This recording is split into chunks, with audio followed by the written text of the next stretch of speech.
Due to gravity होती है वो ऑब्जेक्ट के मास पर डिपेंड नहीं करेगी, वो सिर्फ किस पे डिपेंड करती है, अर्थ के मास। किस पे डिपेंड करेगी, अर्थ के मास पर। अभी जो एक्सेलरेशन ड्यू टू ग्रेविटी है ना, ये तो अर्थ के केस में 9.8 मीटर पर सेकेंड। अभी यही मून पे चले जाए ना तो मून का मास कम होता है, तो ऑब्वियस सी बात है कि वहां पे जाने पर एम की वैल्यू कम हो रही है, और एम की वैल्यू कम होने से वहां ग्रेविटी भी कम हो जाएगी।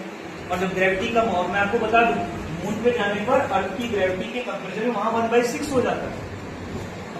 मतलब वहां आप खड़े नहीं रह सकते, वहां पे आपको हॉप करके चलना होता है, मेढक की तरह। जैसे मेढक कूदते हैं वैसे हमें हॉप करके चलना होता है। क्यों? क्योंकि वहां ग्रेविटी ही नहीं है। भाई हम जमीन पे क्यों खड़े हैं? क्योंकि ग्रेविटी, क्योंकि अर्थ हमको खींच रही है, इसलिए बिल्कुल स्टेबल है।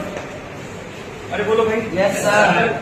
हमारा फोर्स नीचे लग रहा है, रिएक्शन हो रहा है, दोनों आपस में 0 हो गया, हम बैलेंस है। ये सॉल्व।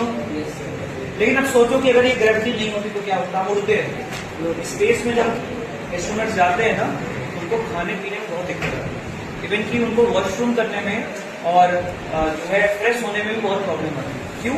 क्योंकि अब वो कुछ भी करेंगे वो हवा में तैरने लगेगा। तो सक्शन पाइप होता है जिससे कि वो प्रेशर से खींचता है, तब जाकर के वो फ्रेश होगा, तब जाकर के वॉशरूम करता है।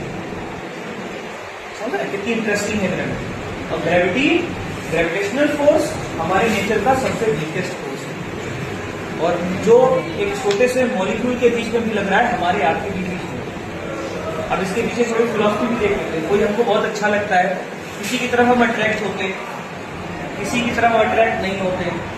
इसका मतलब जिसकी तरफ हम अट्रैक्ट हो रहे हैं, जो हमको अच्छा लग रहा है, हमारे आप के बीच का ग्रेविटेशनल फोर्स काफी अच्छा है, औरों के कंपेरिजन में ज्यादा अच्छा है। ये सब यस सर। तो आप किसी को पसंद कैसे करते हो, इसके पीछे लॉजिक क्या है? साइंस ये कहता है, फिजिक्स ये कहता है कि हम किसी चीज को पसंद न कर रहे हैं, इसका मतलब उसके पीछे एक फोर्स है, और वो फोर्स कौन सा है? मतलब वो फोर्स हमारे आप के बीच में लग रहा है, जो हमको एक दूसरे को खींच रहा है, अट्रैक्ट। और ग्रेविटेशनल फोर्स हमेशा अट्रैक्टिव होता है। कैसा फोर्स होता है?